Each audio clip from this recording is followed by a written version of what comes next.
Good morning students. मैं आप लोगों को हिंदी साहित्य में प्रेमचंद ने जो एक कहानी लिखी है उसमें वो पढ़ा रही थी मैं। तो इस कहानी में मंत्र कहानी है ये, और इस कहानी में मैं कहाँ तक पढ़ा चुकी हूँ कि जब जो इसमें मुख्य पात्र हैं डॉक्टर चड्ढा, उनके जो पुत्र हैं उसको सांप पालने का बहुत शौक़ था, लेकिन उसी के सांप ने उससे जब उसको काट लेता है तो क्या होता है उसके आगे हम पढ़ेंगे। ओके, यहाँ तक हम लोग कंप्लीट कर लिए थे। आंखें बंद हो गई। अब मैं इसके आगे का पढ़ती हूँ। वह लेट गया और हाथ से पंखा करने का इशारा किया।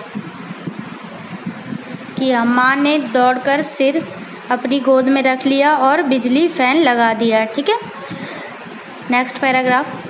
डॉक्टर साहब ने झुककर पूछा, कैलाश कैसी तबीयत है? कैलाश ने धीरे से हाथ उठा दिया पर कुछ बोल ना सका। आधे घंटे तक यही हाल रहा। कैलाश की दशा प्रतिक्षण बिगड़ती जा रही थी। यहाँ तक कि आंखें पथरा गई, हाथ पांव ठंडे हो गए, नाड़ी का कहीं पता नहीं। घर में कोहराम मच गया। मृणालिनी एक और सिर पीटने लगी। डॉक्टर चड्ढा को मित्रों ने पकड़ लिया। एक महाशय बोले, कोई मंत्र झाड़ने वाला मिले तो संभव हो जान बच जाए। डॉक्टर चड्ढा बोले, ईश्वर के लिए बुलाइए कि किसी को। जब वो बोले कि कोई मंत्र फूंकने वाला मिल जाए तो डॉक्टर चड्ढा ने क्या बोला, जो इसके पिता थे, कैलाश के पिता थे, उन्होंने कहा कि बुलाइए किसी को, ईश्वर की कृपा हो जाएगी इसके ऊपर। डॉक्टर चड्ढा बोले, ईश्वर के लिए बुलाइए किसी को, चाहे मेरा सब कुछ ले मगर मेरा प्यारा कैलाश बच जाए। एक महाशय किसी झाड़ने वाले को ले आए। उसने कैलाश को देखा और बोला, अब क्या हो सकता है, जो कुछ होना था हो चुका। वही हरा भरा मैदान था, वही चांदनी, वही मित्र समाज था, किंतु अब वहाँ करुणा, क्रंदन और अश्रु प्रवाह था। शहर से कई मील दूर एक छोटे से घर में एक बूढ़ा और बुढ़िया अंगीठी के सामने बैठे जाड़े की रात काट रहे थे। बूढ़ा चीलम पीता था और खांसता जाता था। एक मिट्टी के तेल की कुप्पी ताक पर जल रही थी। कुप्पी मतलब जो मिट्टी का।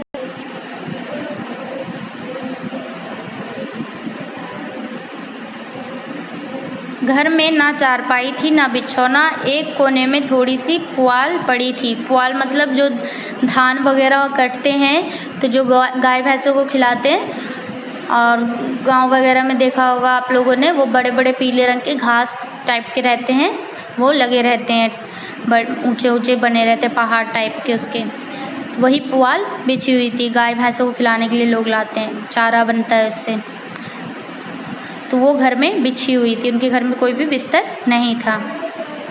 बुढ़िया दिन भर उपले और सूखी लकड़ियां बीनती, बूढ़ा रस्सी बांधकर बाजार में बेच आता। यही उनकी जीविका थी। इतने में एक आदमी ने द्वार पर आवाज़ दी, भगत भगत क्या सो गए, जरा किवाड़ खोलो। Next page. भगत ने उठकर किवाड़ खोल दिए। आदमी अंदर आकर बोला, कुछ सुना? डॉक्टर चड्ढा के लड़के को सांप ने काट लिया है। भगत ने चौंक कर पूछा, वही चड्ढा बाबू है ना, जो छावनी में बंगले में रहते हैं? हाँ, वही। शहर में हल्ला मचा हुआ है, जानते हो, जाओ आदमी बन जाओ।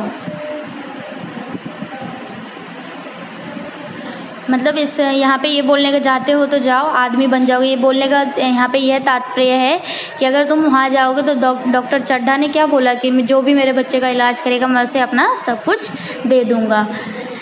बूढ़े ने कठोर भाव से सिर हिलाकर कहा, मैं नहीं जाता, मेरी बला जाए, खूब जानता हूँ भैया को, लेकर उन्हीं के पास गया था, लेकिन वह खेलने जा रहा था। सीधे मुंह बात तक ना की। एक निगाह देख लेता तो क्या था, तनिक दया ना आई। भगवान बैठे सुन रहे थे। अब जान पड़ेगा कि बेटे का गम क्या होता है। मैं उनके द्वार पर होता तो भी ना पूछता। तो ना जाओगे? वो आदमी बोलता तो ना जाओगे? हमने तो सुना था, सो कह दिया। अच्छा किया, कलेजा ठंडा हो गया, आंखें ठंडी हो गई, लड़का भी ठंडा हो गया होगा। तुम जाओ, आज चैन की नींद सोऊंगा। एक बार जाऊंगा, पर कुछ दिन बाद, तब हाल पूछूंगा।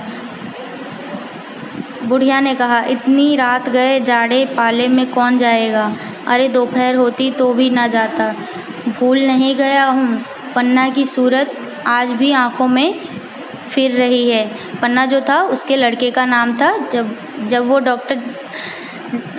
जब वो बूढ़ा स्टार्टिंग में हमने पढ़ा कि उसके घर जाता है कि मेरे बच्चे की तबीयत ख़राब है, उसको देख लो, तो उस समय जो डॉक्टर चड्ढा है वो गोल्फ खेलने जाते हैं और उसके बच्चे को एक नज़र भी नहीं देखते और बोलते हैं कि ये मेरे खेलने का समय है, अभी तुम यहाँ से जाओ, अगर दिखाना है तो कल सुबह लेकर आना अपने बच्चे को। तो वही बोलते हैं कि आज मेरे कलेजे को ठंडक पड़ गई और क्या कहते हैं, मैं नहीं जाऊंगा। वो भगत था, उसको मंत्र वंत्र का उच्चारण आता था, तो उसने मना कर दिया कि नहीं, मैं नहीं जाऊंगा उसके बच्चे को देखने के लिए। जाऊंगा पर कुछ दिनों बाद जाऊंगा, अभी तो रात हो गई है, दोपहर रहता तो भी मैं वहाँ नहीं जाता। ठीक है। भगत के जीवन में यह पहला अवसर था कि ऐसा समाचार पाकर भी वह बैठा रह गया हो। 80 वर्ष के जीवन में ऐसा कभी ना हुआ था कि बुढ़िया लेट गई। बूढ़े ने कुप्पी बुझाई, कुछ देर खड़ा रहा, फिर लेट गया। थोड़ी देर में बुढ़िया खराटे लेने लगी। तब भगत उठा, अपनी लकड़ी उठाई और धीरे धीरे किवाड़ खोले। बुढ़िया से पूछा, कहाँ जाते हो? कहीं नहीं। बुढ़िया उठकर पूछी, कहाँ जाते हो? तो बूढ़ा कह रहा है, कहीं नहीं, देखता था कि कितनी रात है, अभी बहुत रात है, सो जाओ। नींद नहीं आती। नींद काहे को आएगी? मन तो चड्ढा के घर लगा हुआ है। चड्ढा ने मेरे साथ कौन सी नेकी कर दी है जो वहाँ जाऊँ? वह आकर पैरों पड़े तो भी ना जाऊँ। उठे तो तुम इसी इरादे से थे। बुढ़िया कहते, उठे तो तुम इसी इरादे से थे। अब नेक्स्ट पेज पे आते हैं। नहीं री, ऐसा पागल नहीं हूँ कि जो मुझे काटे बोए उसके लिए फूल बोता फिरूं। बुढ़िया फिर से सो गई। भगत ने किवाड़ लगा दिए और आकर बैठ गया। उसका हृदय उस अभागे युवक की ओर था जो इस समय मर रहा था, जिसके लिए एक पल का विलम्ब घातक था। तो मैं आज आप लोगों को इतना पढ़ा दी हूँ। इसके आगे का मैं आप लोगों को नेक्स्ट वीडियो में पढ़ाऊँगी। ठीक है, तो यहाँ तक आप लोग रीडिंग करेंगे और इसके आगे का जो भी है मैं आप लोगों को नेक्स्ट वीडियो में पढ़ाऊँगी। इतने तक में मैंने आप लोगों को यह समझाया रीड करके कि इसमें कि जो डॉक्टर चड्ढा के बेटे कैलाश को जब सांप काट लेता है तो कोई भी दवाई काम नहीं करता है, कोई भी डॉक्टर काम नहीं करता है। तो एक आदमी बोलता है कि शायद ये मंत्र से बच जाए, सांप का काटा हुआ तो हो सकता है कि ये मंत्र से बच जाए। तो जो वो बूढ़ा आदमी था उसको बहुत ही मंत्र वगैरह आता था, भगत था वो। तो उसके पास वो आदमी गया और बोलता है कि डॉक्टर चड्ढा के बेटे को सांप ने काट लिया है, तुम चलो। तो कहता है, नहीं, डॉक्टर चड्ढा ने मेरे बेटे को नहीं देखा था, एक बेटा और मेरा बेटा, उसका बेटा जो था वो मर गया था, उसके पास नहीं रहा। उसके 7 बेटों में से एक भी बेटे उसके पास नहीं बचे और वो किसी तरह अपना जीवन चला रहा था। उसने भी बोला कि मेरे कलेजे को ठंडक पड़ जाएगी अगर उसके साथ भी यही होगा तो मैं नहीं जाऊँगा। अभी तो बहुत रात हो गई, दोपहर रहता मैं तब भी वहाँ नहीं जाता। और वो चैन से अपने घर में किवाड़ लगा के सो जाते हैं। लेकिन फिर भी उस बूढ़े का दिल, वो जो बूढ़ा था उसका दिल उसी कैलाश के घर पे, डॉक्टर चड्ढा के घर पे टिका हुआ था, क्योंकि वो अपने जीवन में कभी किसी के साथ ऐसा नहीं किया था और ऐसी खबर सुनकर वो घर में चुप नहीं बैठा था। तो उसका हृदय पसीज रहा था और वो एक बार फिर कोशिश करता है कि चुपचाप उठकर वो जाने लगता है। तभी बुढ़िया उठती है और कहती है कि कहाँ जा रहे हो? कहता है नहीं मैं उसके घर पे नहीं जा रहा हूँ, जो ऐसे लोगों के मैं घर पे नहीं जाता जो मुझे काटे बोए, उसके लिए मैं फूल बोता फिरूँ। ये कहावत है। भगत ने फिर किवाड़ लगा लेता है और वो अपने घर में सो जाता है और उसका हृदय अभागे युवक की ओर था। उसका हृदय किसके यहाँ पे था? कैलाश के घर पे था और कैलाश के इधर था। इस समय वह मर रहा था जिसके लिए एक एक पल का विलम्ब घातक था। जब वो मर रहा था तो उसके लिए तो एक एक पल बहुत बड़ा था, घातक था।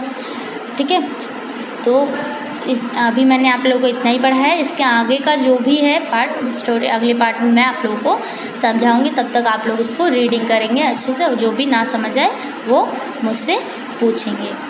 और इसके आगे मैं कल नेक्स्ट वीडियो में आपको वर्ड मीनिंग और जो बचा हुआ पार्ट है चैप्टर का वो समझाऊंगी। Okay, thank you.